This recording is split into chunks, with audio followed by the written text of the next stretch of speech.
Okay, we'll go ahead and call this meeting to order. Welcome to the Historic Preservation Review Board. This is a citizen board appointed by the Abington Town Council to interpret and uphold the Historic Preservation Ordinance. Thank you very much for being here to participate today. We would ask you, when you come to address matters, if you would, introduce yourself with your full name and your address at the podium. Okay, our first item of business is roll call. Mr. Owens. Here. Mrs. Hartshorn. Here. Mr. Weaver. Here. Mrs. White. Here. Mr. Geezer. Here. We have a quorum. All right, the next item is the approval of minutes. The minutes from the February 3rd, 2021 regular meeting were circulated earlier. Does anyone have any questions or additions or changes?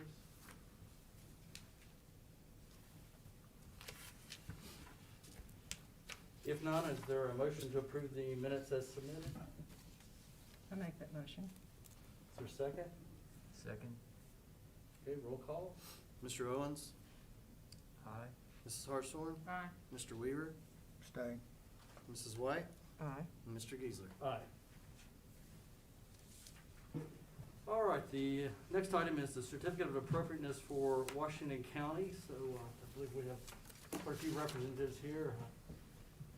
Mr. Ball, if you're going to lead us through this. My name is Dwayne Ball. I'm representing the Washington County Board of Supervisors. I'm the chairman. We're coming before the board tonight to revisit the certificate of appropriateness that we need to use to demolish the Elliott building.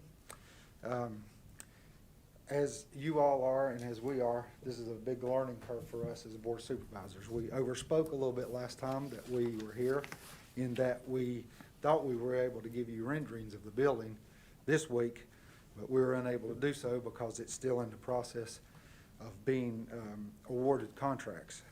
So what we're here to ask you, or to basically inform you of, since our last meeting, in fact, it was the next day we were informed we could not give you renderings as far as the facade. We do have, and as you see on your screen, we do have basically two different types of prototypes that they're looking at as far as footprint of the building. That came to our knowledge the very next day after our meeting, so we're here to ask for the certificate of appropriateness. We are currently in the process of selecting an architectural and engineering firm. The Skanska Group is representing us in this process, so they're kind of guiding us through it as we go. We have basically a timeline that we're trying to follow, along with our financing and the demolition of the Elliott building and award of the contract, and we're trying to be as expedient as possible in this process so that we can procure the best possible financing for our taxpayers. What we intend to do for this group is we will come back monthly, give you monthly progress reports of how we're coming as far as the progress of the courthouse. We will be having monthly courthouse meetings. Those meetings will be all public. They'll be on our website. So you can, if you miss one of your meetings or we're not giving you something you need, you can look at the courthouse meetings as they happen at the, either at the courthouse or our boardroom. On April 27th, we'll be having a public hearing that will give us detailed concept plans, and that's when we intend to be able to vote and award a contract. Also, the county webpage will have basically a landing site where you can always look at the updated information on the courthouse and how it's coming. The benefits of the town and the county with proceeding for demolition now would be as one of the obvious things, we have good weather now. So we could do the demolition, hopefully it'd go quickly, and then with the good weather, hopefully that will have. Also, it'll allow us, once we get the buildings demoed, we're going to have to do core drilling, geological surveys of what's under the current site of the Elliott building, so that we may ascertain, how big a building we can build, how high we can go, or what we need to do to secure a good foundation for our structure. Also, too, it allows the county to move forward and to make it more site-ready so that the contractor can start sooner as far as construction goes. So we're trying to do all these things together, in symphony together. Our current contract we have with our contractor who's going to demolish the building, which is Taft and Fry, they have a 120-day contract. And that's one of our primary reasons of being back here before you tonight, so that if we can get their certificate of appropriateness from this group, then we can move forward with our contract and be able to get it done in a expedient time within the 120-day period. And that's really basically what I have for you. I'll try to keep it short and sweet. Do you all have any questions of me?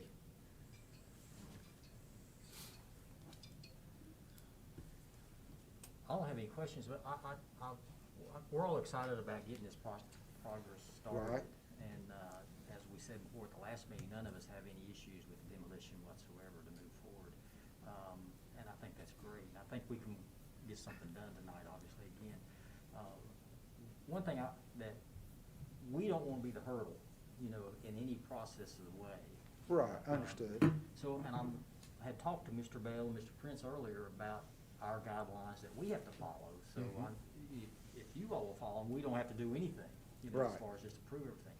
So I made some copies of our guidelines and the Interior, Secretary of Interior standards for treatment of historic properties too, to give to you to relay to them. And they said they may have already had that information in their RFP, but just to make sure that everybody's got all the guidelines, can I Right. give you a set of everything and you can just disperse that to your people who are doing the bid process? Yeah, that would be great. I mean, Mr. Giesler and I have kind of corresponded with that in mind as far as trying to look at historical projects and other projects that's been done. And like you said, the Department of Interior guidelines to doing historical structures.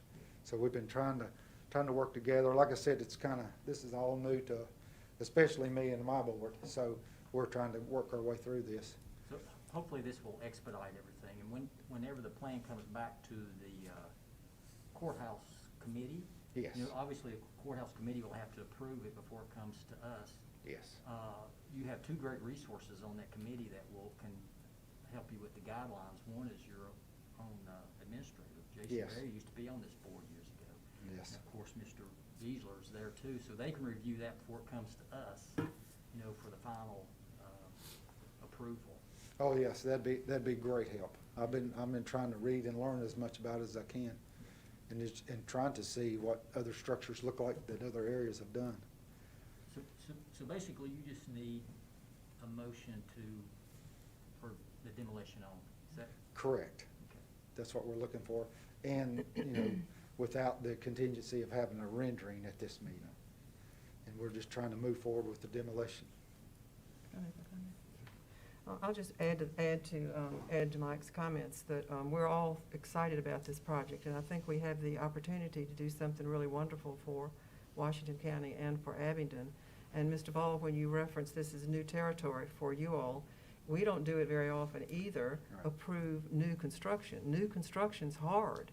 It's about the hardest thing that we have to do. There's nothing there that's visible that needs just to be repaired or restored. It's a blank slate, and you've got to do something that is compatible with things but not work against them.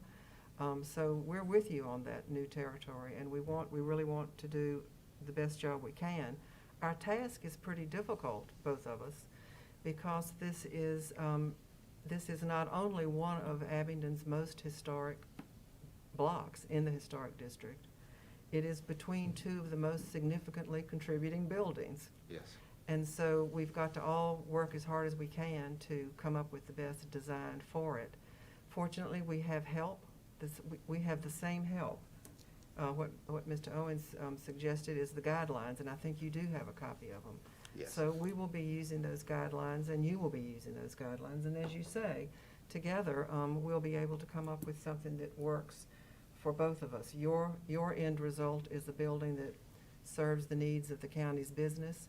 Ours is to ensure that the historic district has approval of building designs that are appropriate for it. Yes. And so I think we're heading in the right direction. And I also just wanted to say that, that even though the task is onerous, it's doable, and there's not just one way to do it. You have choices, many choices to make within the whole design process based on some key points like mass and size, and instead of replicating something, reference it instead, and there are all kinds of ways to do this. And you mentioned that you've engaged an architectural firm, so a good architect can come up with architecture that works within our needs too. So that was a long way, I think, of saying that we're with you. And We appreciate it. we really hope that we can work together. We appreciate you wanting to come before us often so that we can go along together. And I guess at this point, I'm probably beating a dead horse, but we'll go ahead. I think it's sort of already been said before, but, you know, we don't want to be an obstacle. And, you know, and fairly recently, there was a significant building that's having some renovation in town, and they were before us maybe 5 or 6 times before we were able to approve a plan. And that stretched that project out maybe as long as a year, I don't remember, but it just kept coming back and coming back, and the plans weren't what they needed to be. And that ended up with a owner very frustrated, ended up with us frustrated, it ended up with adding delays, costs, everything that nobody wants. And so, you know, I guess that's why we're so trying to get out in front of this. We don't want that to happen. We want to partner with you, and we want your builders, you know, if they need to bring somebody on board that has expertise in this area, this is a big, important project. I'm not telling you anything you don't know. A big, important project to you all, to us, to the entire community. So, you know, I think it definitely merits that. And nothing would make us happier than for this beautiful plan to be submitted, and, you know, we're all ready to go. So we want to work with you, and we're very excited about it. Is there any other comments, questions? If not, is there a motion to approve the certificate of appropriateness? I'll make that motion. It's been moved. Is there a second? I'll second. Okay, roll call. Mr. Owens? Aye. Mrs. Hartshorn? Aye. Mr. Weaver? Aye. Mrs. White? Aye. Mr. Geisler? Aye. Mr. Ball, let me give you this. Okay. We appreciate you very much, and we look forward to working with you on this project. Don't let this scare you. You only need about 10% of all this stack of paper. That's okay. Sort of like tax law. Yeah, thank you.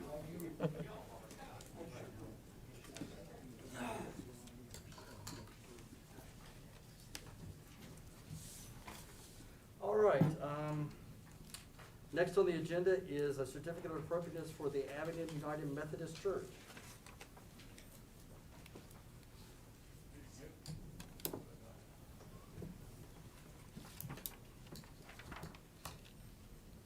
Welcome. Hi. Am I good here? Okay. If you could, give us your name and your address. Yeah, Lucas Manweiler. I grew up in Richmond. I grew up here in Abingdon, but I currently live at 1206 Park Avenue, Richmond, Virginia. Fantastic. That's a nice address. Yeah, it is. It's not bad. I'm here to request approval for a Virginia Historical Highway marker sign for Richard Lynch Garner. Richard Lynch Garner was born in Abingdon in 1848 to a middle-class family. He was born in a wooden house at the location that the current United Methodist Church stands. He was born to a businessman and received an education that took a brief pause when he ran away to join the fight for the Civil War. He became a school teacher and taught in Whitesburg, Kentucky, and then married a woman named Maggie E. Gross in 1872. His, I guess, importance lies in the fact that he began to study primate speech. In a visit to the Cincinnati Zoo in 1884, he observed capuchin monkeys vocalizing because of a mandrill in their cage, and was interested in the way that they seemed to follow each other's instructions. And so he used the newly invented phonograph to record the calls of the capuchin monkeys and then play them back to other capuchin monkeys to see if he could get a certain response based on the different calls. That was the first time that the playback experiment was ever used in 1884, which is now a widely used scientific method that's used in behavioral ecology and psychology. He published these findings and was able to raise funds to go on a trip to Gabon in 1892 to study gorilla and chimpanzee speech. He came back from this with enough information to write 2 books and 2 chimpanzees that he claimed had learned over 100 words of human speech, which is questionable, but he was interviewed by the New York Times and toured around the country showing off his chimp Lucy and all the words that she learned, and even performed for the then sitting President William Taft at an event. He took 2 more expeditions to Africa that were sponsored by the Smithsonian to capture live gorillas and bring them back to the stage, which was the third time that had only ever been done in history. He was North America's first primatologist, being the first man to ever leave the country to study primates and bring the knowledge back. People later came after him, were like, oh man, lost the name, but never mind.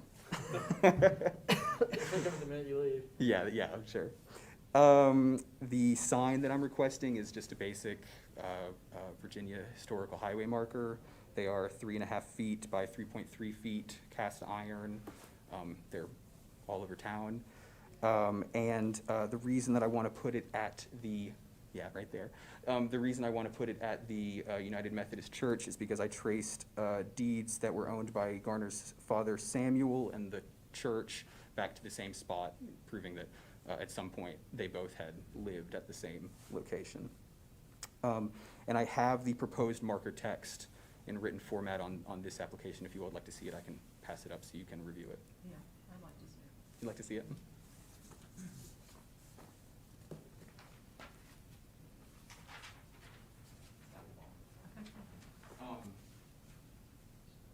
The Virginia State Highway marker is also, it's an ongoing application, so the text there is probably going to change after they review it and send it back before it is approved. I have a question. Has the Highway Marker Association approved it? Not yet. So this is, the reason I came here today was to get approval from the town so that I could move forward in the application for the Virginia State Highway Program. They require town approval from historical towns like Abingdon and some of the other places before that you can apply for the program.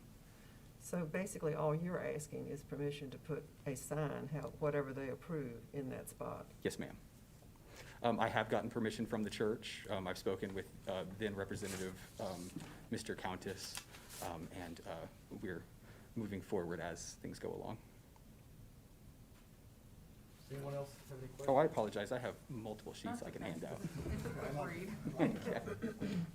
Well, as this says, there are 2,500 historical markers in Virginia. Yes, sir. And this doesn't really apply to the one you want, but some of these are located in very dangerous places. You take your life in your own hands if you were to stop and try to read one. Yes, sir. So at one of the meetings that we went to last year, maybe the year before, there was some conversation about equipping these signs with something that would allow you to turn on your radio and it would transmit what it says on the sign. And I think that would, I'm just recommending that you pursue that if that's a program that the state has developed, because I think that would be good for all of these signs. Yes, sir. I know that the signs themselves are very strict in what they allow, but as far as the property goes on the church, it is private property, and we could probably put up any sort of QR code you could scan with your phone or something that might bring you to a place that you could see it, maybe to view in a more safe location. Although this sign specifically is proposed, I don't know if you can tell from the aerial map, but it's right alongside the sidewalk, which is pretty sizable there in that part of town, so. Well, I'm one of the people that always stops to read these things, so nobody likes to travel with me. But I like the idea of having a sign that would transmit the text. It would be very interesting. Do you know if it'll be facing parallel with the street or perpendicular? You know, I'm not completely sure. I think most of them in Abingdon face perpendicular to the street. I believe that would probably be how it would be. But that may be for the church to decide, or it could be for the Virginia State Highway to decide. Who pays for the sign? It is privately funded. I've spoken with the church. They are prepared to provide some of the funding. And then I was planning on using any sort of numbers of, you know, crowd fundraising to raise the rest of the money. All right, are there any further questions? Is there a motion to grant the certificate? Yes, I'll make that motion. It's been moved, is there a second? I'll It's been second. seconded. All, roll call? Mr. Owens, Aye. Mrs. Hartshorn, Aye. Mr. Weaver, Aye. Mrs. White, Aye. Mr. Geasley. Aye. All right, thank you very much, and thank you for your work on this. Thank you, I appreciate it.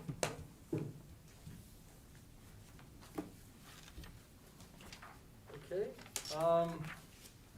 next is Abingdon Adventures LLC. Welcome.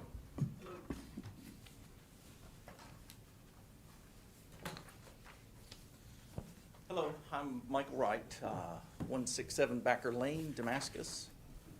I'm here asking for approval for a sign for a new business located at 306 Depot Square Southwest, the old train station, train depot here in town.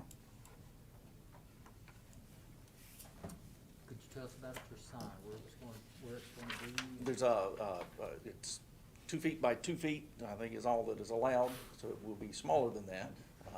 And there is currently a signpost at the top of the steps, about yay high, metal pipe that's been there for forever, that it's fit for a sign. And what are the materials gonna be? Aluminum, I think it's aluminum, And, this is at the old depot building? at the old depot across from or behind the post office. And you already have a business in Damascus? Yes, for 23 years. Okay. I have several businesses in Damascus. Gotcha. All right. And this is the paint scheme that we see up here on the TV screen? Correct. And Mr. Boswell, the square footage meets our guidelines? Yes, ma'am, Mr. Wright's aware that it Yeah. can be over 4 4 square feet's all we have to work with, so Right. it's not gonna be visible much unless you're standing there, so. Is it a two-sided sign? I hope it to be, unless Okay. there's a regulation against No, two-sided, it's so. not.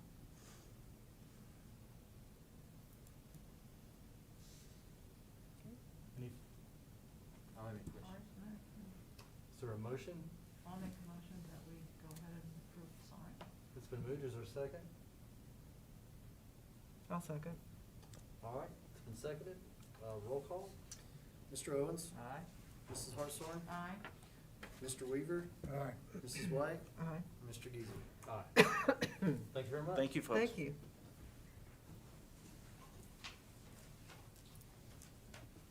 Okay, next on the agenda is Seth White. Welcome. How are you folks? Good, how are you doing?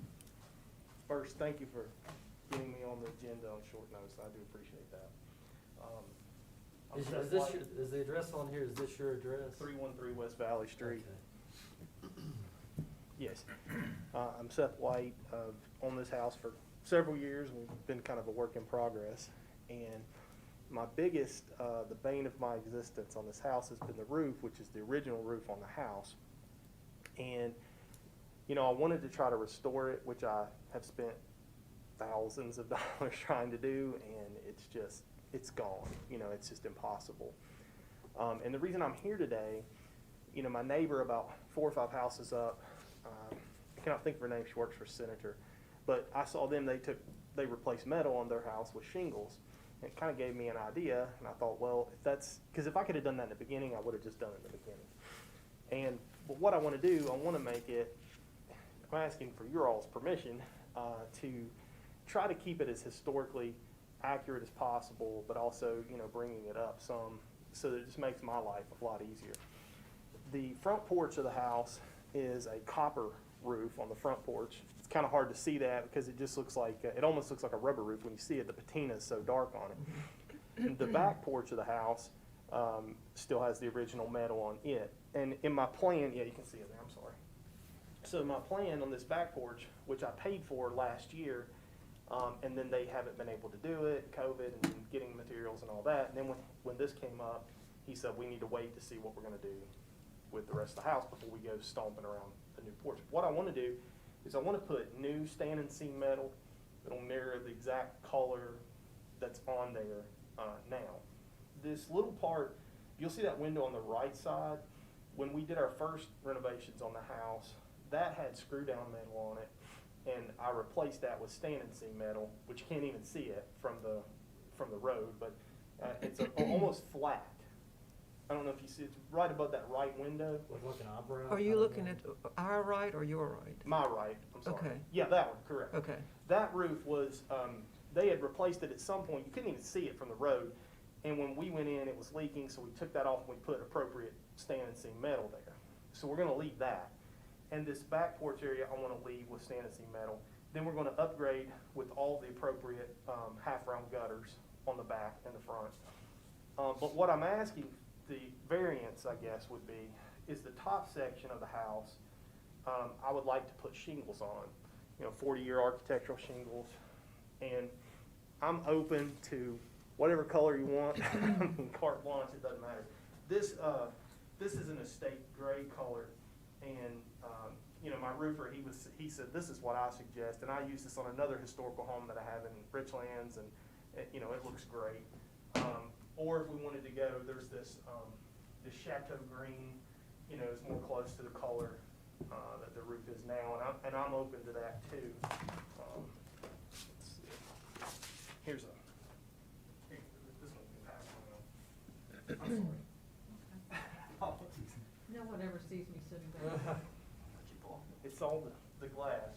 But what this would do for me is, it would allow me to, like I said, we've already paid to do the stand and seam metal here. It's just a much less cost to do the shingles.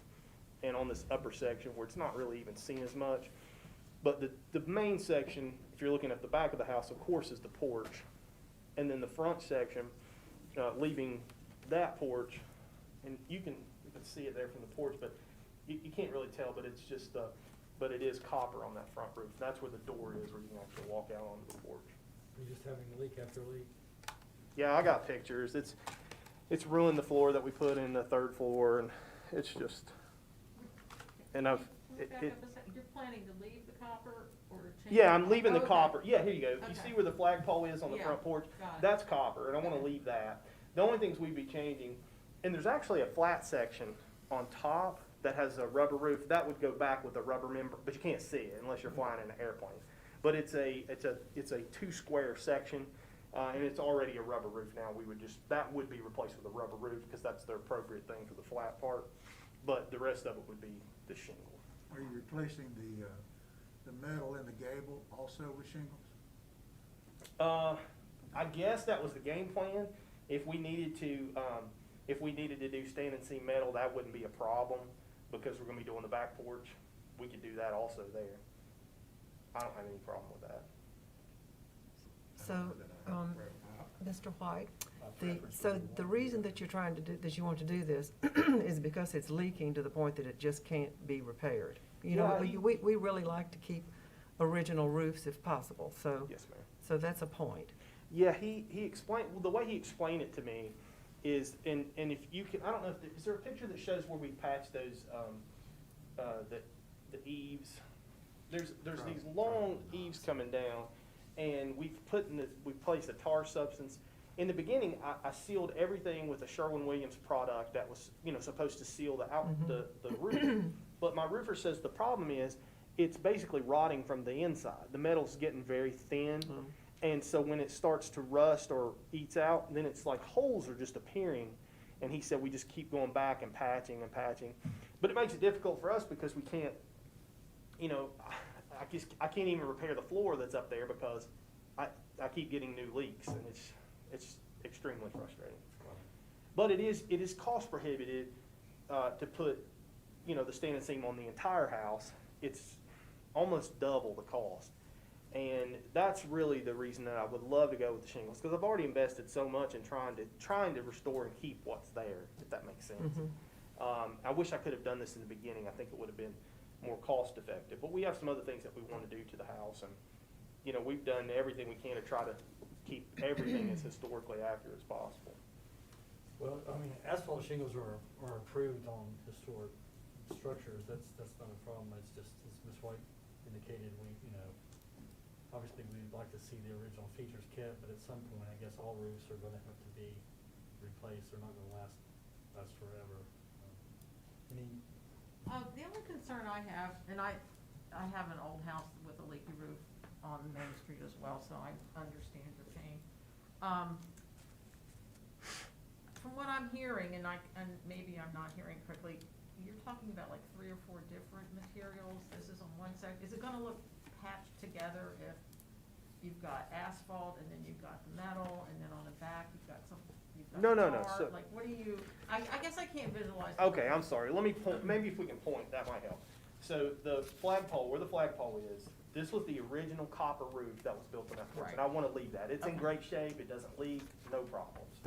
This top section would be replaced with shingles, and then he mentioned, you know, am I going to change this gable out? And I'm okay with, you know. I think you're trying to appease us by keeping that. I'll do whatever you I think we want, would yes. prefer that it all match on the top. Yeah, Sure. I mean, if you're That's going fine. to do shingle on the left or the right side, then I think the gable should be the same. That's Okay. just my Yeah. personal opinion, that's up to you. No, I agree with that. That's, I mean, I'm just willing to do, I'm just telling you, I want to work with you guys. I want to do whatever I can. I want to make the house look great. And then on the back porch, the reason that I want to, we'll do the shingles on top, but I'd like to keep the metal on the bottom, just on the porch, over the porch part. And I don't think that's going to hurt the appearance of having different materials. And then you'll have the new half-round gutter across the back and across the front as well. So it's really going to upgrade from where we are, because right now we have, you know, inappropriate guttering, you know, and it's a mess. And this will just help me get it to the next level.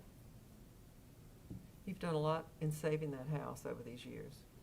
It's much better than it was. And thank you for doing that. Yeah. Well, the game plan, my parents own the house next door, and we're gonna be visiting you guys sometime in the summer. And we're putting a plan together now, because that's our next project. I wanna get this finished and do that as well. Are there any further questions or comments? No. And the color is up to you, you know. You guys don't mind color-wise? Well, I think what your force. estate your gray. choice there would look really nice. I think so too. Yeah. I think we like your first choice. The Okay. gutters be white or black? That's a good question. I did not ask him that. Is there an appropriate one that you guys prefer? Let's look at the front of the house again. The trim's white. The trim's white, Yeah. yeah. And Probably the gutters, white. the downspouts are white, I guess. The white, I think the white would probably, Probably one. Yeah, all the trim is gonna be, all the trim now is white, and we have to replace some fascia boards on the outside of the back anyway. I just wanted to bring that up because a year or so ago, we had a lady come in and she wanted to use black guttering and downspouts, which we approved, and I didn't even think about that, honestly. It wasn't my personal taste, but. I've seen the white and the fake copper color, but I don't know that I've seen the black, so. I think the white would look best on Yeah, here. me too. All right, is there a motion? to approve? I'll make a motion that we approve the roof Second? repair for that Second. one. All right, so I'll just try to restate the motion here. So the motion is to retain the copper roof over the front porch, but replace the roof on the upper structure in its entirety with the asphalt shingle and the greenish color you've submitted. Estate gray. Slate green. And then you will. Slate gray. Estate gray? Oh, I'm sorry. This one is the one you guys like, right? What's it called? Estate The gray. state The gray. state gray. And then, the back porch is going to remain standing seam. Are you replacing that with new standing seam? Yes, it'll be new standing seam metal. Alright. And then you're going to replace the existing non-compliant guttering with new half-round white gutter. Correct. Alright. That was the motion that I made. Alright.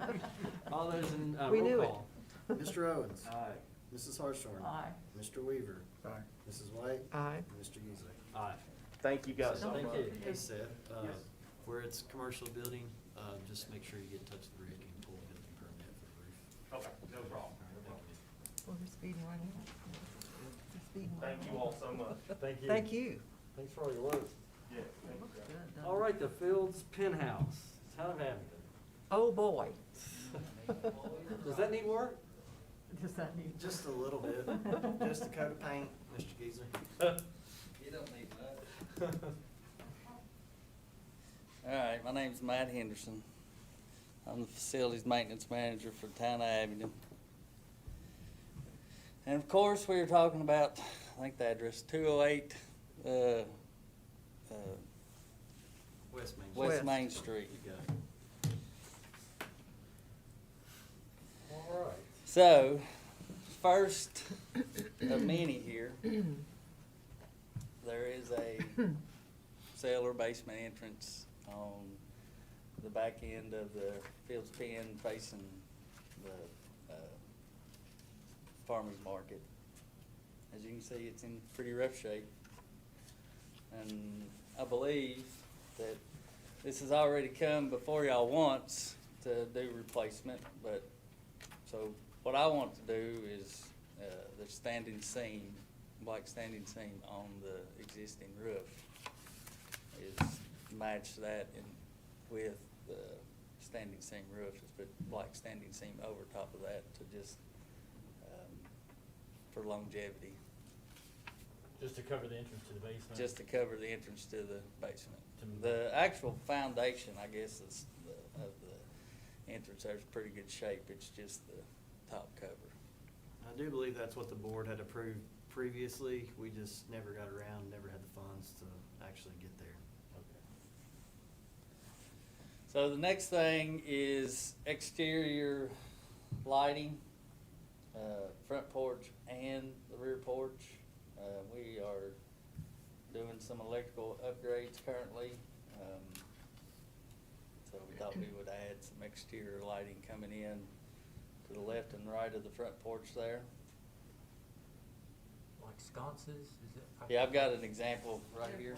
That's a pretty one. So in the picture above, I would try to put about 3 light fixtures running down the porch there. Are those gonna be on the wall also? And I'm gonna try to get them through the wall, figure out a way. There's no studs in that house, it's all brick. So, we may end up having to run some type of black conduit down this side to be able to run the wire to it. Okay. Okay. Go on down there. Is there access to above the porch there? You couldn't? I can get above the porch, and I mean, we could hang something on the ceiling itself. I'm just and- thinking exposed conduit's not gonna. No, I don't really like that idea. I'm not crazy about it, but, I already told him I didn't like it. we can come back to that because I've got another. Okay. I have no, hanging 3 light fixtures on the ceiling would be probably look better than having the exposed conduit running down the brick there. And I'd even thought, I can access, and I'd even thought about, coming in from the attic itself and putting me a box in right at the ceiling and having some kind of metal rod coming out to let the light actually hang down from along the wall there, but. All right, why don't we let you go through their whole Okay. thing and then we'll. All right, scroll on down there. So, This is the back porch facing Cummins Street. The existing handrails, columns, the ceiling has lead paint. The existing material is rotten. It's not secured to the porch or the trusses. Making the handrail and columns unsecured for public use, and proposing to repair,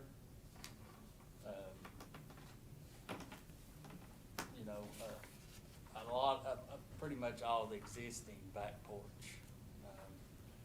The deck flooring is 2x6s. There's several places that it's real spongy. It's all rotten out here on the exterior edge. The steps are in pretty bad shape. The handrail's in bad shape. Honestly, I can about take my foot and kick a post out. Did you say you're going to repair that all or replace it?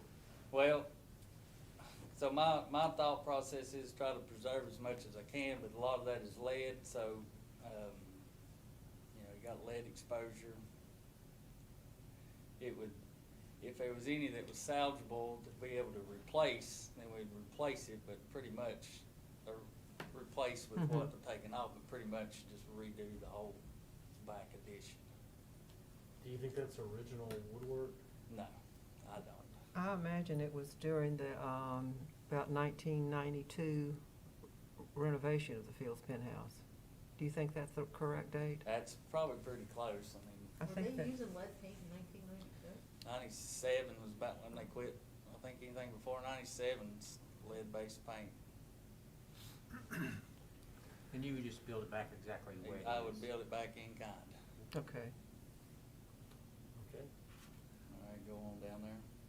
Which that's an example of the spongy deck, and then that's a picture on back here. And actually, it's kind of funny, but as old as this house is, it's got cantilever trusses for the biggest part of the deck, except for the last probably 8-10 foot, and that's why they've got them cross braces in there.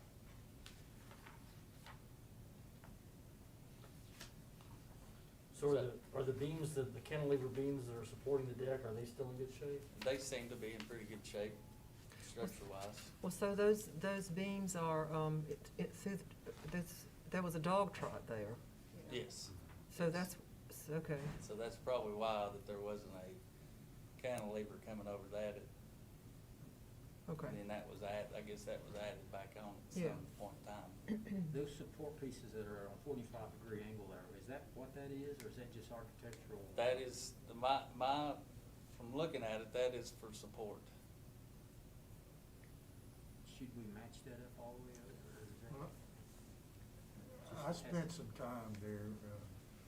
We did a schematic design study, and that whole back porch is badly done. And I would think those diagonal pieces were put in there after the fact. To support that. They don't look that great. What I would like to do, See it in so person. them are 1x4s, 1x6s for the columns. They're hollow inside, there's no post. So by tearing all that off and go back with some kind of actual like 4x4 post, couple of reasons. One, to brace into the trusses and to the porch for stability and security,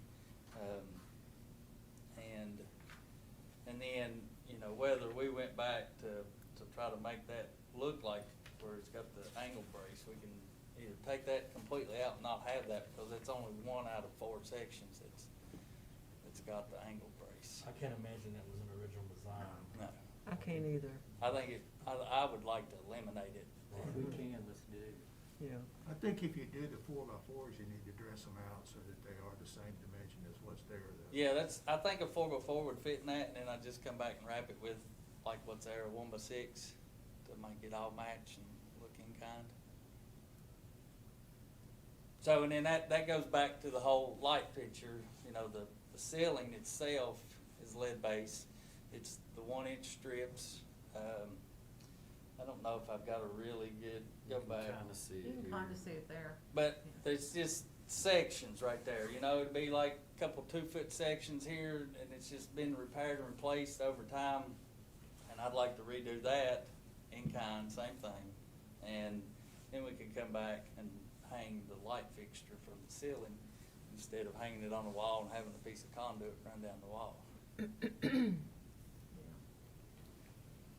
I like that idea. And they make, you know, like that light fixture that I showed there as an example, they make them that are from a ceiling mount instead of a wall mount. Mhm. So is there, I mean, other than that the ceiling has been reworked and repaired in places, I mean, is there a issue regarding it structurally or the? Structurally, no, but, you know, when, I'm just trying to look at costs as far as having somebody come in there that's certified as far as lead, scraping all that and repainting it versus putting something in kind and getting a better finished look. See, I mean, obviously, we're the historic preservation review I know, board, I so we're know. all about preserving everything that can. I mean, the only reason we allow things to be replaced is if they're beyond repair, or if they're not original, then it's not as big a deal also, so. Well, you know, I mean, so, you know, there's a lot of big gaps in the ceiling. I didn't get the best, I guess, the best picture for that. There is some missing pieces. So, I mean, you know, it might be feasible to preserve some of it and then replace sections that are, got small 2-foot sections in it. Well, it's very visible, though. I mean, it's not like it's, you know, even though it's the backyard, it's everybody that drives through town sees it, so replacing sections of it could maybe not look as good as sort of doing it just. Well, I mean, I do agree, and that's why I would like to replace it all. I mean, this is gonna be a focal point for the town, so. But I mean, I know it's because of the historical significance, if you know that that is original.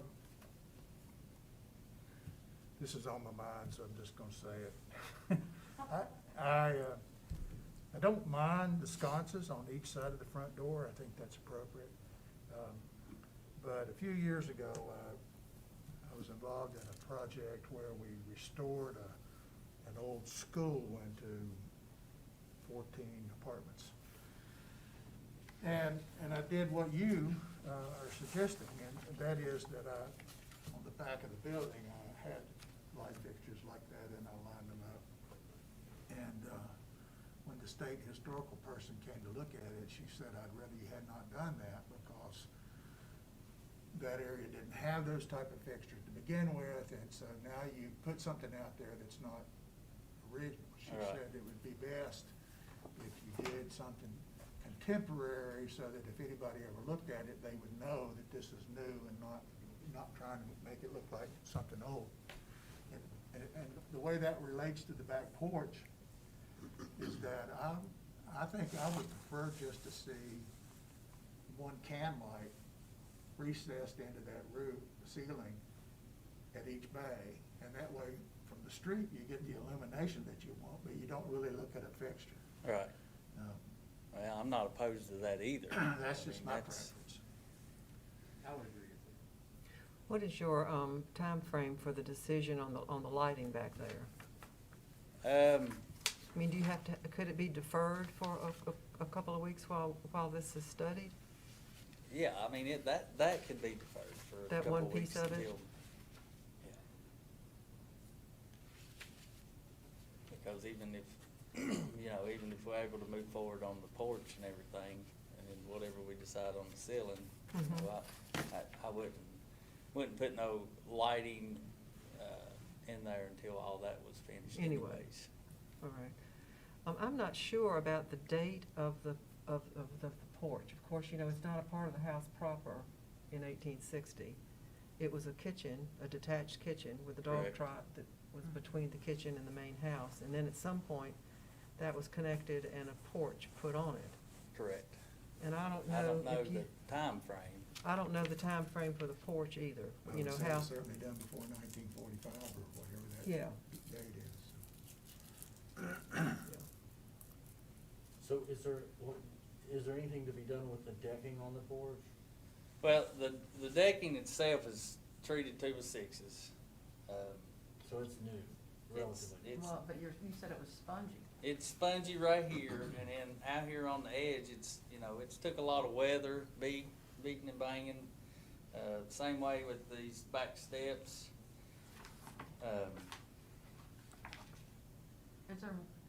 Is that everything, or is there some, what's the next pictures, or is it different? Oh, yeah, there's more. Oh, Yeah, okay. there's a lot more. I mean, do we need to maybe back up and just vote on the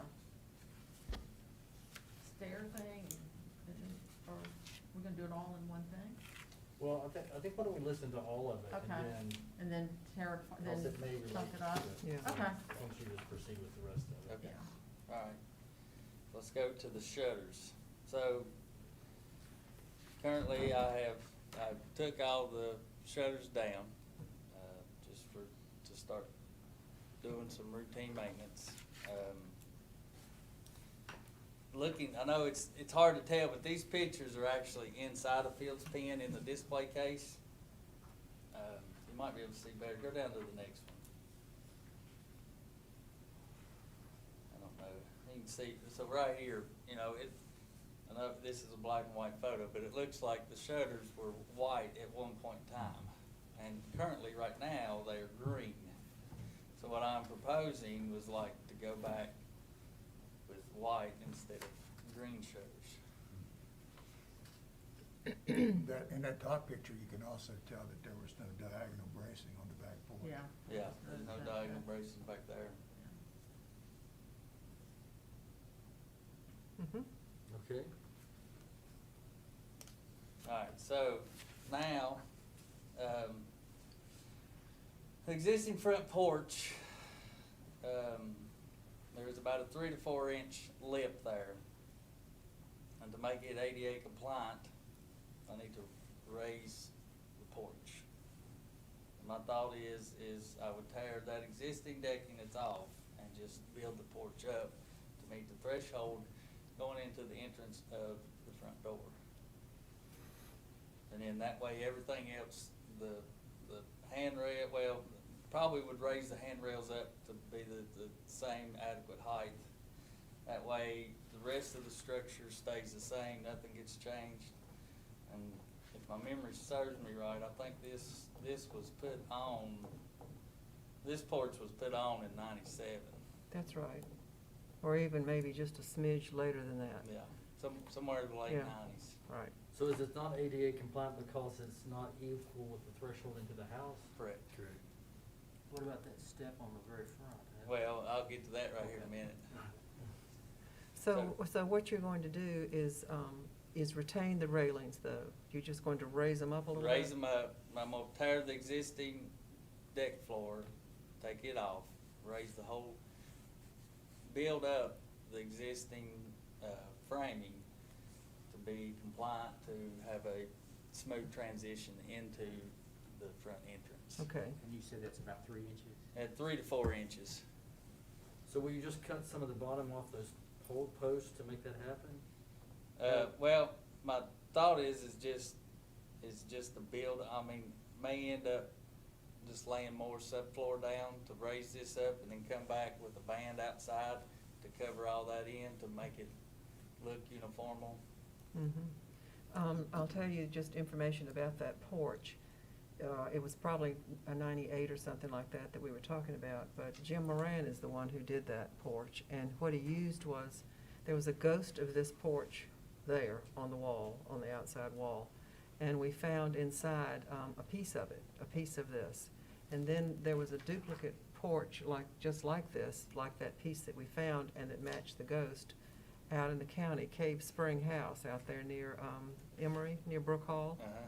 And he copied that exactly for this porch.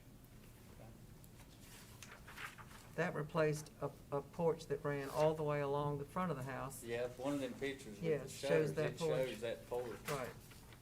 Which was a much later addition. Right. I mean, much later. This one seems to be what was there to start with because of the ghost that they Right. found. So it's worth saving this porch. Yes, yes. How many inches up does the deck have to be raised? It's about it's between 3 and 4 inches that the deck will have to be raised to be, a smooth transition into the front entrance there. Isn't that gonna use up a good portion of the base of the columns? Yeah, it will come up on top of the columns.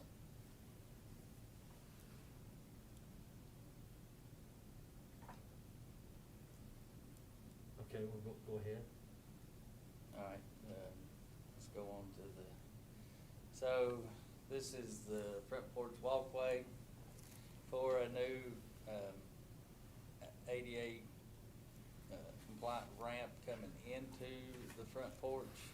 So the existing shrubbery along the walkway to Main Street, I feel needs to be removed. The roots from the shrubbery have played a big part in the damage of the current sidewalk, which some of the existing shrubbery got damaged when the micropause happened.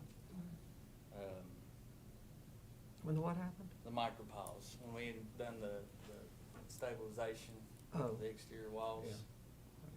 Yeah. So, let's see here. So, what I'm proposing is we'll go back in kind, same walkway from Main Street coming into this front entrance. And everything will be ADA compliant. The second picture there is going out into that municipal parking lot, and you can't see it, but right now there's 2 handicap parking spots, and we were going to adjoin the sidewalk that goes to Main Street and then tie it into the sidewalk that goes to the parking lot. Can I ask a serious question? To be ADA compliant, does it have to go into the front door? Could that entrance be the one on the west side of the building that goes into the other side of the dog trot, or else up the back porch? And You got probably, I don't know. I think the building code says it and correct me if I'm wrong, Mr. Weaver, I think it says just the most accessible route.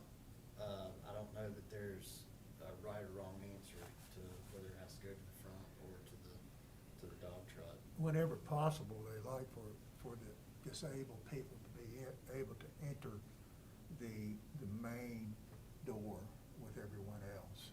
An exception to that would be, Monticello, where you would destroy the atmosphere. Right.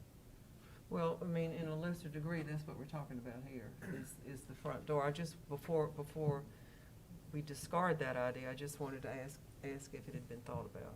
If we did the side door, I think we're talking about, I don't remember, but I'm gonna say 24 inches off the ground or something, which is a 24-foot long ramp. And I think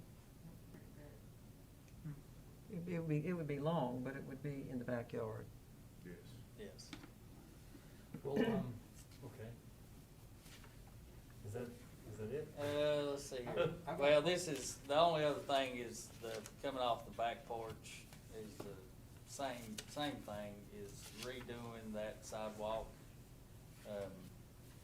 We put yard drainage around the house to tie the gutters in and to drain the water around the house, to get the water away from the foundation. But in the process, we had to tear up about, 4 foot there of the existing sidewalk. And then, of course, it's uneven, it's not sturdy and safe to walk on. It needs to be relaid. And it would be in kind, exactly what's there. Can I go back to the ramp on the front porch? If I'm understanding you, the sidewalk from the Jason, you walkway go back from to the, Main Street porch is a continuous. You wanna go to the diagram there that I have? That would be a continuous incline up to the porch? Yeah, it'd be an incline actually coming from Main to the front porch, and then it would be a gradual incline coming from the municipal parking lot to. How much grade do you have to slope off the sides to keep that stable? And that I don't know. Well, it seems like that's gonna Yeah. be It'll have to be, substantial, because I would imagine it's at least a foot. every bit of a foot, so. So what comes from the parking lot side will also be an incline. Yes. And currently, right now, which we've got, well, how about this picture, there's a yard drainage, it's just right there at, be the, if you're looking straight into the house there, just to the right of the porch on the inside of the walkway going at the house, so, you know, as far as being able to build that up for the correct Right. grade, that wouldn't be no issue. Okay. Because I was worried there'd be ponding right there where you were showing. Well, so, right there, right down, right about right there, I've got a yard drainage hole there to let water drain. There's two there, isn't there, Matt? There's one there, and then I the think there's front way. one on back here next to where the tree was. Of course, that's been the worst problem for water collecting that there is right there. So that's important to keep that. So this ramp won't exacerbate that problem. It should, not with having the yard drainage in place. Will the ramping sidewalk have railings on it or something? Well, with considering it's gonna be a foot off the ground, I don't know exactly what would be required? would be required, but I would think that we'd have to probably put some type of. If it's less than 5% slope, it's considered a sidewalk and it doesn't have to have railings. It's only when you get beyond 5% that you're required to have a rail. Okay. Does the front door meet specifications for width? Width, yes. Okay. Yes. So really, the only thing you've got to do is get these two sidewalks to work. Two sidewalks and raise. And raise the porch up deck. a little bit, right. Okay. I think that's it. Okay. Well, no, I That's a lot. I didn't put this on here, but I'm gonna go ahead and bring this up while I'm here. So currently, this roof has standing seam. It's 24 inches. I don't know if I've even got a picture of the roof. Probably not. So it's 24 inches standing seam. Now I think you can get, it's like 18 is the max. Currently, I do not have no roof leaks, but we have dealt with roof leaks in this structure. And, you know, my thought process behind this is I'm not for sure how old this roof is, but it is deteriorating. There is a lot of rust. And if I'm gonna put all this money inside of this structure and to come here in 2 to 3 years and have a major roof leak and then it all gets destroyed, you know, I would like to go ahead and propose to, in kind, as close as I can to what's existing there, black standing seam, and replace the entire roof. Do you know, is this like the original hand clamped roof, or is this a more modern roof? Well, now, the part that's over the back addition there is the hand clip roof. But now, the one up on top, I don't think it is. It actually has the ridge cap running down the valley instead of the hand. Oh, so it's a newer roof. Yeah, but it's 24 inches wide. But That's, it is super thin. and it is It very, is. And very it's been thin. repainted on multiple It has been occasions. repainted a lot, I know that. Rick Statzer probably knows what the age of it Oh, is. yeah. I mean, if you've got a hand crimp roof that's not been leaking, I would definitely leave it alone. But if it's something on the front that is not the original roof, I'm not sure that would be that big a deal. But so how do we wanna do this? I mean, mean, I think we need to go down one at a time, or can I we think just we do do. it? Yeah. So let's go back to the Basement. racing cover on the access to the basement. Does anyone have any concerns about that? Okay, then let's go to the lights in the front porch. I see some yellow wires hanging down there. Were there lights there before, or? No, we doing electrical upgrade, and I You're went ahead. anticipating a positive result. I anticipated a positive result, I smacked his hand. and my apologies for that. So, on But I front- made this one to where there was there would be no conduit exposed, because I don't want to put no conduit out there. I would be agreeable with the sconces on the front with no conduit as long as it sits flush, Correct. myself. There is I think, there is a little opening there for the old doorbell. There is. Is that still there? And The opening is, but the doorbell. I know the isn't. doorbell's not. Yeah, the opening is still there. Is That's it one something of I'd those like. doorbells on the door that cranks? Do what? What kind of a doorbell was that? It's just you- an old you rope. pull So it, they you had pull the a rope. hole through the brick, and then you had a rope Okay. that you pulled, and the doorbell would ring. Quaint. I like that. I want one of those. You're not gonna cover the hole up? No, we'll leave there. I'd like to put the doorbell back in. Oh, yeah, that'd Oh, be yeah. fun. Does anyone have any concerns about the lights on the front porch? See, you're handicapped by the fact that I'm on this committee, and I've ran this house for many years. You can't pull anything over on me. I ain't trying to pull nothing over on you. Is the light fixture incandescent or LED? Let's see here. I think that one was incandescent. Where are you getting the light fixture? I mean, Well, that was just, that was on,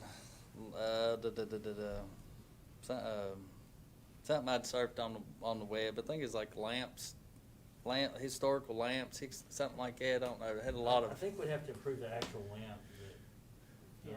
We'd have to see the actual lamp and know that that's it. so you want me to purchase one and bring Well, no, it? just if No, you could just bring get us a the one picture. that you're interested Okay. in. I mean, I would propose that we just defer lighting until the next meeting in order to do all this, since there's some questions about exactly which one and how you're gonna do the back porch. Well, I mean, lighting. that's what I would like to use. Let's see, give me a second and I can pull it up here.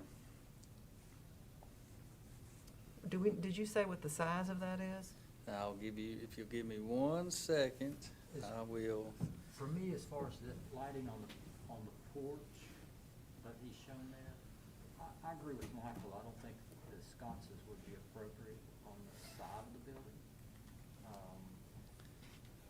But I like the idea, but I'll leave it up, defer to you guys on the can lights. I mean, I think that would be hidden. On the back, On the back, side. yeah, and it would eliminate the porch. Yeah, we threw the idea of putting the can lights in there. I just didn't know how well that would go over, considering I didn't know if it'd be better to try to find more of a age-appropriate lighting to hang outside versus a modern can light. Well, there would have never been lighting out there to start off. No. So, And it Your wouldn't thoughts on have deferring? been as, as fancy as the front, because it's the back. Oh, yeah, right. So that existing lighting I got right here, which I can. So it's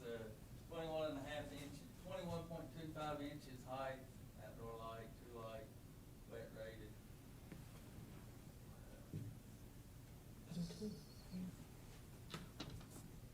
I just think that to me, the light fixture itself is a really important detail. Right. And it's worth, if you're not in a hurry, it's just worth waiting on that one thing. No, I'm not in a hurry for Yeah. this. I mean, that can be. I mean, you can prepare it, because we're in favor of the light, Right. of putting it there, just which one, Right, Yeah. okay. So, yeah. Yes. It'll give time to do a little research on some options. Okay.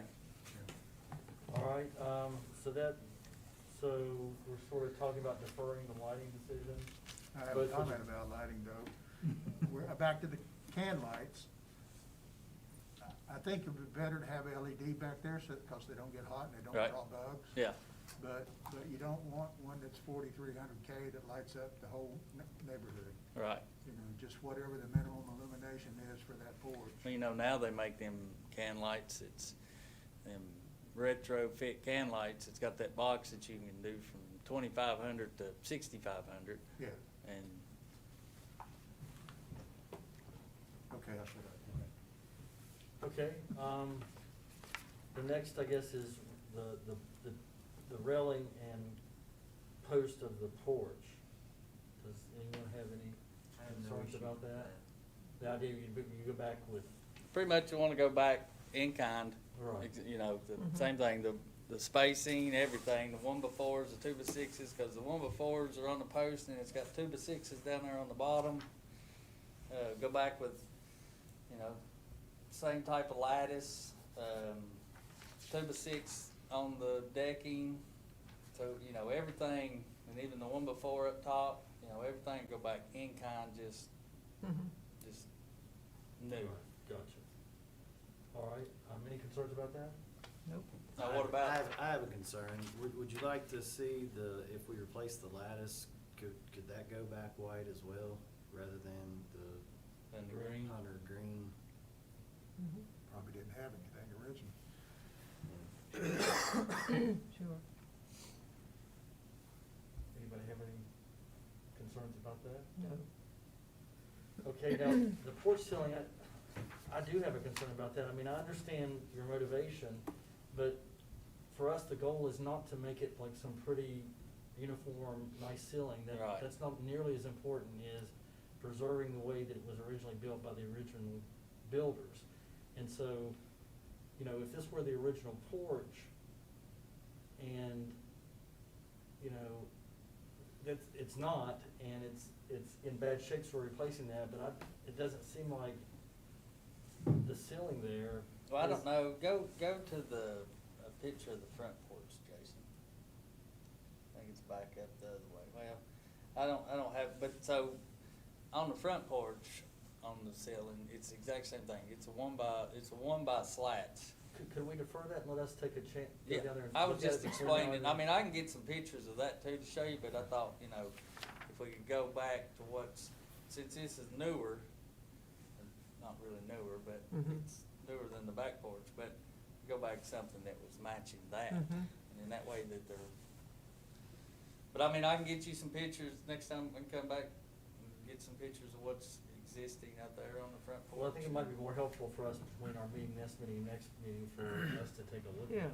I think We that can would easily be- do Yeah, that. that ceiling on the back porch, the slats are almost like tobacco sticks. Yeah, They're not straight, they're No. not uniformly spaced, and, right. you know, that bothers me because I'm a perfectionist, but Right. as Byron says, And I understand that, I'm the same way, I'm a little bit of a perfectionist, and I guess that's why I would like to change them out. If we go around But making I every see where building you're in this coming district from. perfect, it's not gonna We're be a not a very gentrification building looking as smart district anymore. I mean, Well, I can put them straight, I mean, I can put them crooked and different spacing.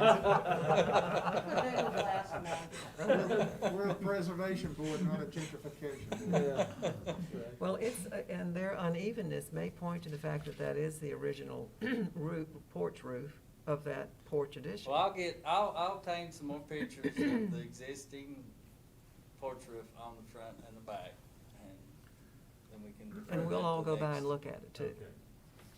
All right, then, what, the front porch? The What, did flooring, we I talk guess. about the sponge Shutters. The floor, porch? the back porch floor. Oh, yeah, the decking on the The porch, deck. well, I guess does anyone have any concerns with him replacing the decking that needs No, replaced since but it's I guess if already- he needs to have yeah, permission to do okay. it, I think we don't want to Pretty be much falling whatever through was used that. on the Yeah. front porch. Okay, and then, the shutter's going to white? Are the shutters salvageable? Most of them are salvageable, there's probably about a handful that I may have to get rebuilt, Is that gonna be a problem getting them rebuilt? and it's just gonna be costly. But they're ate up with lead too, so that is another issue that's just gonna cost a lot of money, so,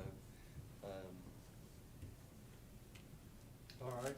No problem with the change to the Yeah, light. I don't think so. Okay, now the front porch, you know, raising that deck 4 inches is going to change that appearance pretty dramatically in terms of how it plays into those posts. It's gonna give them a very small base, yeah, I think that's about a 2x8, maybe. right, so it's gonna end up being what, like 2x4 looking? Yeah, 2x4. Well, yeah, I mean, I guess could that base be raised to where you don't lose? well, I can definitely raise the, like, the posts railings of the front. out here on the edge. I can raise them, but now the actual columns themselves, I'll be honest with you, I'd have to go back out and No, study it. I'm But not asking I you- think that I can. I'm just asking if you can either add more to that base or raise it to where, I know the column's gonna be a little bit shorter, but I just think having that squatty base is going to look. Yeah, give me 1 second. Let me pull it. I've got these pictures on here. Let me pull it up and see if I can zoom in. Do you see what I'm saying? Is there any chance of putting like a small ramp on the porch to where you don't have to raise the porch? Well, then if you put a ramp up there, then you're gonna have a transition of you know, The stepping. issue again, and I'll jump in here just real quick, it has to be a landing, it can't be a ramp into the door, it would have to be a 5x5 landing with a ramp on it. Oh, my gosh. So that probably won't work. Okay, so now that I look back at this, so it looks like, I'm almost certain that that's just a 1x8, 10 or whatever, and it's nailed onto the 4x4s on the columns. So You can just raise I that. can take them off and then I raise all that up. And then still have the same appearance of the same height of that column.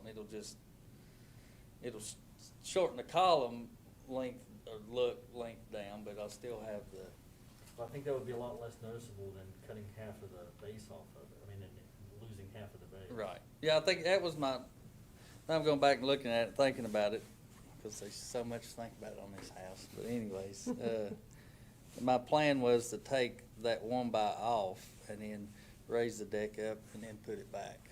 And then you would take the railings and the post off. And then raise them up too. Whatever height I raise the deck up, I'll raise the handrail. And so we're only talking, you said about 4 inches? 3 to 4 inches. 3 to 4 inches. Yeah. So So the that- appearance wise, I think I can still make it look the same. Uh-huh. That solution might work. Yeah, that would be a lot better.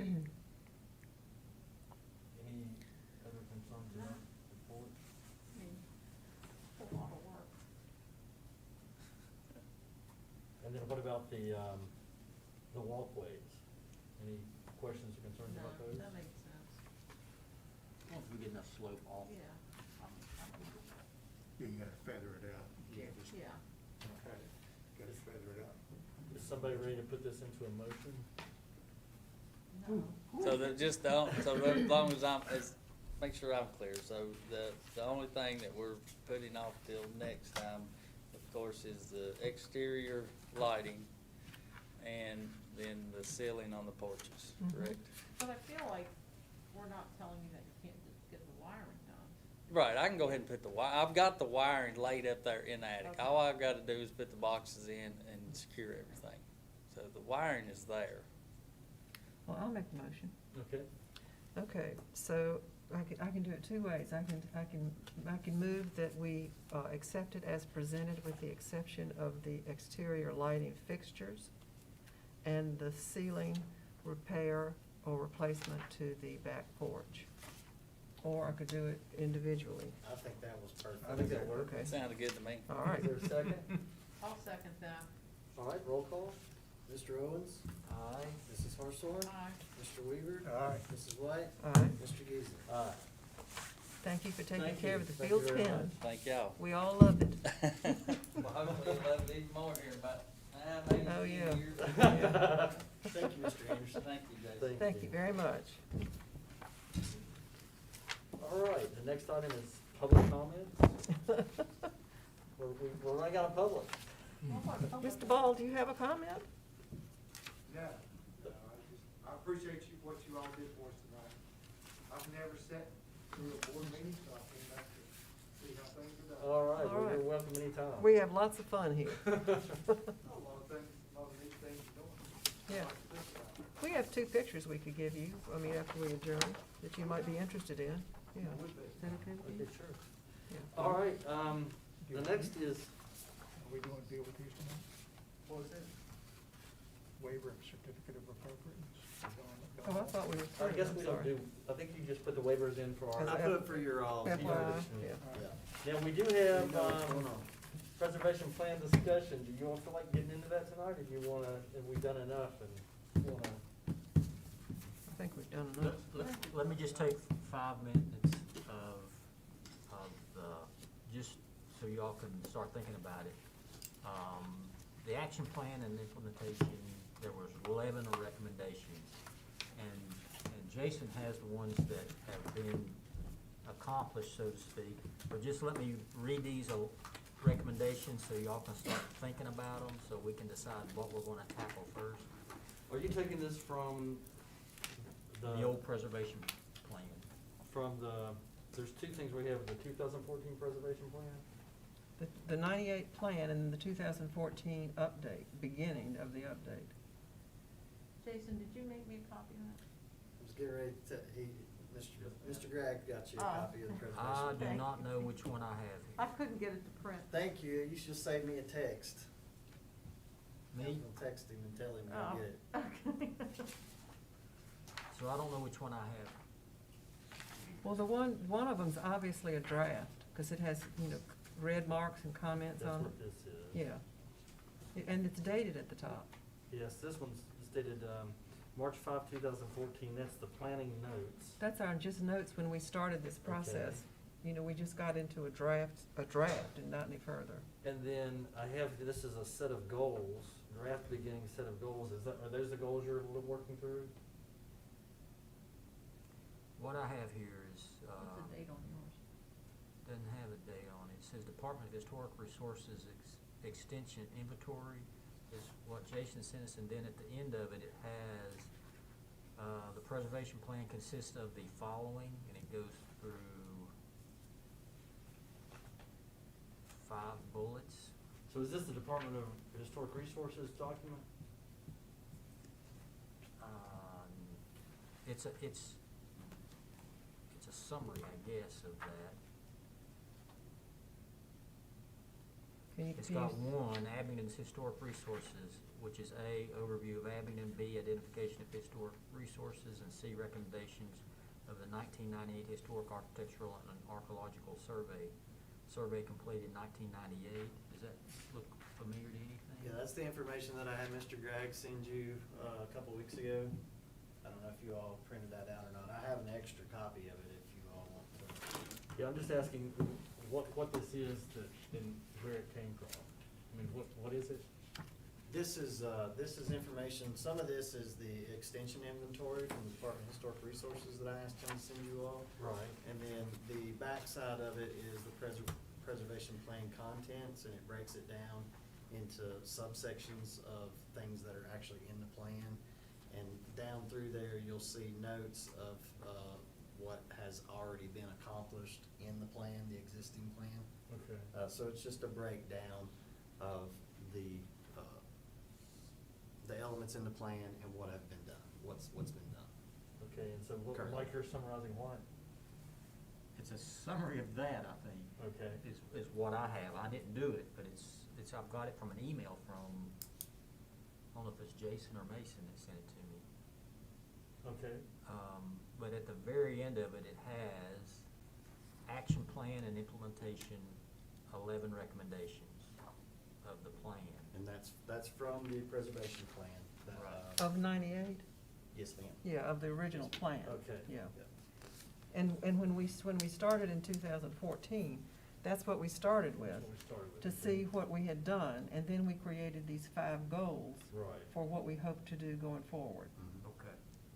And so you're gonna summarize what's been done of the from the 98 plan? Well, I don't know if y'all wanna start from the 5 goals from what you have, or we start from here and see what's been completed and not. Where are the 5 goals, Betsy? You know, those in the, They're right, I thought you just referred to that's them. what I think I do, I was just trying to figure out You where made they it to are me, I here. might can do it. Obviously. Here's the 2014. These are the 2 things you said. Summary of work, yeah.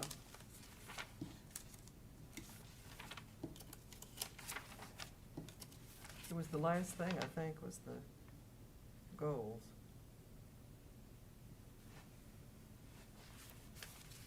I remember reading those. Mm-hmm. This is right here. Here it is, right here. Okay. Yeah, here it is. This is it right here. This is the better document right here. And this was the last thing we did, the draft beginning of our goals. Okay. That's what you have up on your screen? Right, okay, yeah, right.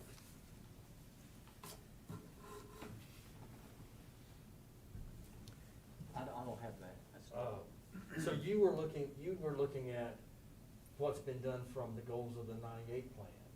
And these are the goals that we set once we started, when we were working on the 98 plan originally. We reviewed the 98 plan Right. and then got to this point. Gotcha. Yeah, I got that information from Mrs. White. She afforded me that information. Okay. So I guess at this point then, the goal would be to figure out what still needs to be done. I'm assuming this list of goals supersedes the list you were looking at, Mike, but I don't know that's the case. What do you think? Yes, but it's been so long. I mean, 2014 is a pretty good while ago.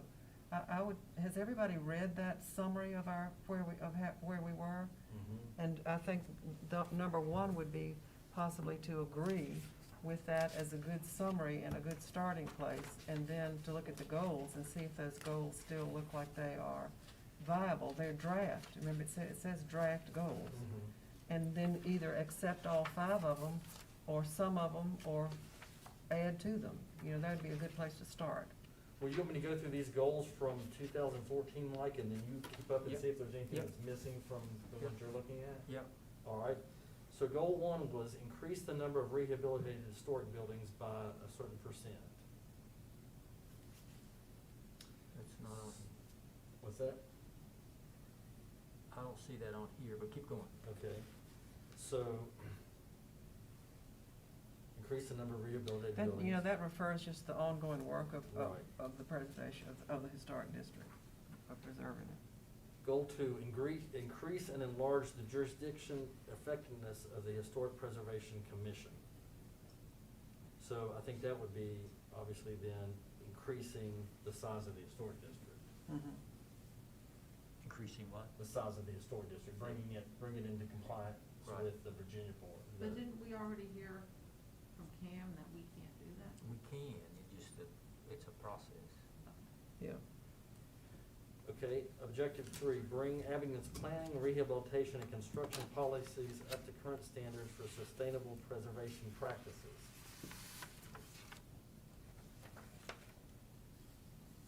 Goal 4, preserve and enhance the historic district as a good place to live, work, and visit.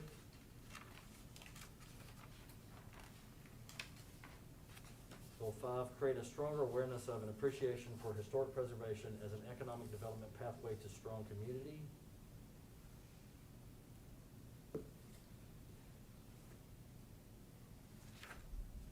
I think those are the main, I think we had objectives under those we had a too, bunch of didn't we? objectives, Yeah. yes.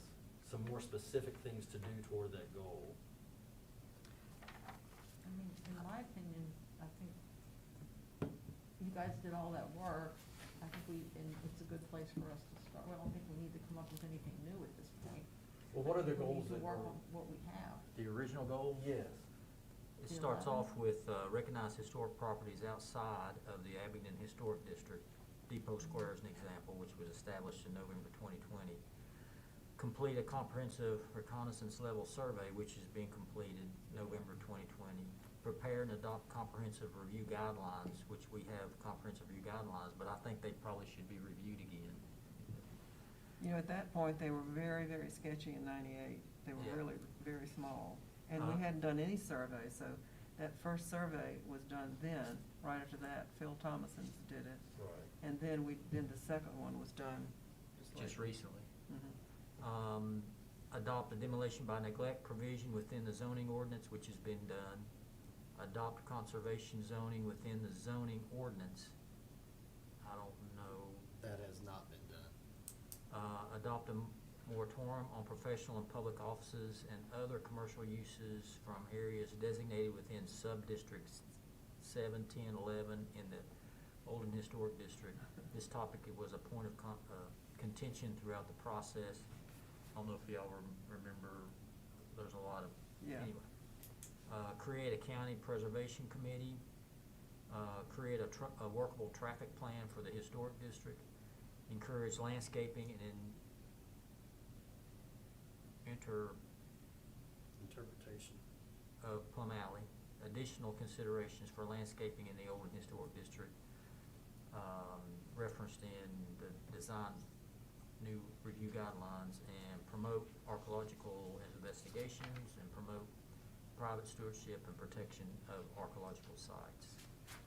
So some of these, of these 11 of the original plan, some of them have been completed, some of them haven't. I think my biggest concern, and I think it's everybody's biggest concern right now, is expanding the historic district. I think that's the priority that we should focus on right now. Especially, yes. I don't know if you all have this, but to that end, I thought it's interesting to see how the district has grown from its original footprint. Have you seen, do you all have all that? Yeah, we have a big. Everybody has that, okay. Each, like one year after the next, they just added a little piece here and there. Well, why don't we, Mike, if you can send me what you have there, why don't I consolidate that with these goals that we left off with, and then we can mark what's been accomplished, and then we'll have a set of what's not been done, and maybe we could prioritize that at the next meeting and figure out what we need to really get going on. And Mhm. it sounds like it's gonna be increasing the historic district to include the Virginia Department of Historic Resources footprint at least Yeah. of the historic district. Yeah. Mr. Jason Easer, has a you copy should of it. have a copy of what Mike just Okay. went over. It would have came from Mr. Gregg. It was during the time that I was with my father-in-law in the hospital. Okay. I'll double check then. So will I have it too? Okay. Yeah, you all should have it. And you think that, do we think that I gave you all of our notes from that 2014? I think I gave you the, You gave me two documents. You Okay. forwarded me two documents. I think the I one gave you Mr. the Easer end just result. read. I mean, there are a lot of working notes and minutes from the meetings. We had a lot of meetings on that and got to that summary. Okay. Yeah, I think it's a good idea. Okay. Uh, All right. And Jason can help clarify this, where we're having a company come in to review our ordinance and zoning and update all that. This might be a good fit. Now, whether the historic district will get expanded or not, we don't know. It's just something we need to present to the town council and say this is what we recommend and where, and how much. Well, and I just will comment on that because that is really important. But it's a lengthy process because actually you need to get the buy-in of all the property owners in order to take in this particular block. Everybody in that block needs to, or at least a majority of the people need to be happy about it. It's the best scenario. Yes, ma'am, that's true. And that's where the education comes in. And that's where the education, that was that goal, one of those goals is all about enhancing the understanding of the historic district and its success as a, Where do you anticipate pushback? Well, I don't know, but I don't know. I don't probably, but it could be. I mean, one of the blocks we're talking about is the 300 block of Maine. And, there are probably, what, 8 or 10, buildings there? Yes, ma'am. And I haven't ever talked to anybody about it. You mean Now, like next to your cottage there, that little section? Next where? That cottage, you have that section next to the. Yeah, that there's whole one. block. I mean, we actually own 3 buildings in that block. I'd be in favor of it. Right. But there are other property owners there that, you know, that could not be in favor of it. So it's just a matter of, Jason, does it require a certain percentage of the property owners to be able to rezone it? I don't know if it requires a certain amount. I've had that conversation with Mr. Bale, so we're still looking into that and to see if it is a certain percentage or if it has to be all or. I looked at it briefly, I mean, I think it's like any other zoning change, I'm not sure it requires any agreement. I mean, I'm not suggesting that somebody would rezone it without getting it buy-in from the participants, but, I mean, you have public hearings, you have discussions, and you make and the planning, I guess it's the planning commission that makes zoning decisions, right? Well, it can be by resolution from the town council to the planning commission, but yes, it starts at the planning commission level. So that's why I think we need to expedite our decision on what expansion we want as quickly as we can, so we can get that. I like that being the number one goal. well, if I remember correctly, it was mainly just that 300 block of Main, and then the Depot Square, which has happened. And then we were talking about the business street downtown, which, you know, has not been done, I'm sure. What about the William King? No. And then there is extending it, then you get into hopping over things, but. Yeah, and but that's to what get- happened at the Dooley House where something got hopped over, so, And that was in one of these very early iterations of it. yeah. But as far as getting up to the museum property, it would go through Sinking Spring, is Sinking Spring in our footprint? Yes. It is, right, so it'd be an easier extension. Park Street is another, that's where the Dooley House was. Yes. Coming, Some of- there's yeah. a gap there between the Black Sport Right. Historic District and Right. the. Some of Park Street is and some isn't. Yeah. The Dooley House is within the Virginia Historic Resources footprint. Yeah. Mhm. And it's not uncommon for historic districts to not be contiguous. I think Roanoke has like 17 different, that Roanoke area has 17 different, and they're not contiguous. But there is a gap there, definitely, between the Black's Fort and the original district. And it's unfortunate, and I don't know why, you know, that was. I think the section that Betsy's referring to, the 300 block, I think there'll be minimal pushback there. Yeah. There'll be no pushback from William King. There would be some from the business owners on the west end of town, I Yeah. think. Park Street, I don't know. What about Oak Hill Street up to the top, and encapsulates a little bit of Stonewall Heights? That's also in the state footprint. You All say of that all is- of Stonewall Heights? No, just a few houses Up to the behind, east. yeah, that water tower. Yeah, we'll just determine what's a priority, 1 through so many, and go from there. Okay, Okay. that sounds like a plan. Good. Any other business? If not, is there a motion to adjourn? I'll make that motion. I just want to stay here all night. It's time for dinner. Somebody moved it in a second. Did we, I'll second, I thought somebody else did, sure. I guess we roll call. Mr. Owens? Aye. Mrs. Hartshorn? Aye. Mr. Weaver? Aye. Mrs. White? Aye. And Mr. Geezer? Aye. Thank you all. Thank you.